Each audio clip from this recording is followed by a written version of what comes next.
tudo leva a crer, pela abertura de Rafah, que o objetivo seja realocar a população palestina. O jornal Haaretz já diz isso, a jornalista Heloísa Vilela, do ICL, recentemente em contato com a autoridade palestina, e pessoas que participam dessas reuniões de forma semanal, se não tem contato cotidiano com este meio na Cisjordânia, também trazem essa tese. Documentos possivelmente vazados do Ministério da Defesa de Israel também o fazem. E eu conversei com um diplomata experiente, já retirado na Europa, que me assegurou que é este, efetivamente, o principal motivo da dificuldade de encontrar uma solução consensuada na ONU para a obtenção de um cessar-fogo. Mais um indicativo. Hoje os Estados Unidos trouxeram uma nova informação de que pretenderiam estabelecer um novo governo em Gaza. A Casa Branca disse de maneira oficial que não permitirá que Gaza continue sendo gerida por terroristas. Não citou o Hamas, não citou a Jihad Islâmica dessa vez, mas a Casa Branca diz que a região de Gaza precisa de uma nova realidade. Ontem veio a notícia de que a Casa Branca estaria trabalhando com a Itália e com Israel para estabelecer uma força multinacional nos modelos da KFOR, lá do Kosovo, não necessariamente com países só da OTAN, mas com países majoritariamente da OTAN, para estabelecer uma gerência sobre o território da faixa de Gaza. Tá? Esse é um ponto. Agora, primeiro que você vai vendo que as informações elas vão começando a bater. Por quê? Porque as empresas que estão estabelecidas nos blocos de gás e de petróleo que Israel já explora no mar Mediterrâneo são empresas que estão muito ligadas à Itália, ao Azerbaijão e à Grã-Bretanha. Leia-se, a BP da Grã-Bretanha, a SOCAR do Azerbaijão e a Eni Petróleo italiana. Então essas três, elas têm lá blocos importantes que já estão trabalhando. Isso justificaria também o absurdo empenho italiano na exportação de armamento e de munição para o Estado de Israel.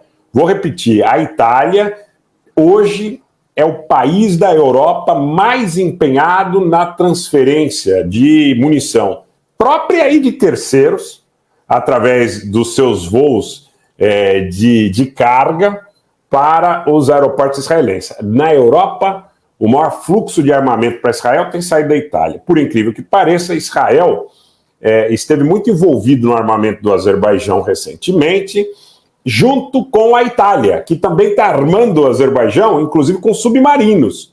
Armamento esse feito com submarinos, que não é para combater a Armênia, que não tem nem mar, né? Armamento esse com submarinos que serve para o Azerbaijão controlar o Cáspio. O Cáspio, porque nesses projetos todos,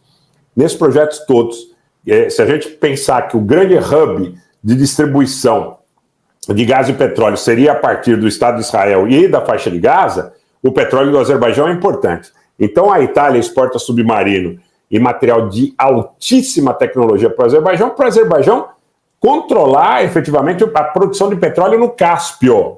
Atenção, os submarinos que a Itália vende nesse momento para o Azerbaijão são com o objetivo de assegurar que o Azerbaijão tenha a condição de fazer frente, eventualmente, em algum momento histórico, aos iranianos, às outras ex-repúblicas da Ásia Central da União Soviética e, inclusive, a própria Federação Russa, que nesse momento é aliada estratégica do Azerbaijão. Então, estão consolidando o controle do Azerbaijão, estão consolidando ou tentando consolidar o controle de Gaza, não largam o osso na Síria, e aí explica por que os americanos não saem de Al-Tanf. Por que os americanos não largam Al-Omar, Shaddad? Por que os americanos não largam toda aquela região a leste do Eufrates, mesmo estando sujeitos a ataques de grupos pró-iranianos, de mísseis, de foguetes, de drones, etc, etc?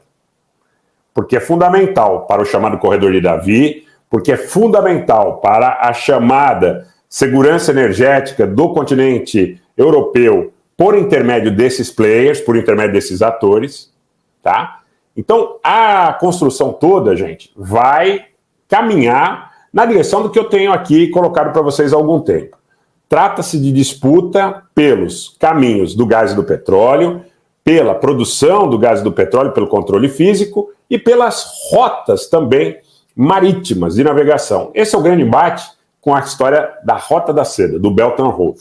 Por que tudo isso agora? Porque, na realidade, a China investiu na aproximação do Irã com a Arábia Saudita, investiu no Sudão, investiu no Egito, investiu em acordos de todos os tipos com os países do Conselho de Cooperação do Golfo. Então as coisas foram crescendo,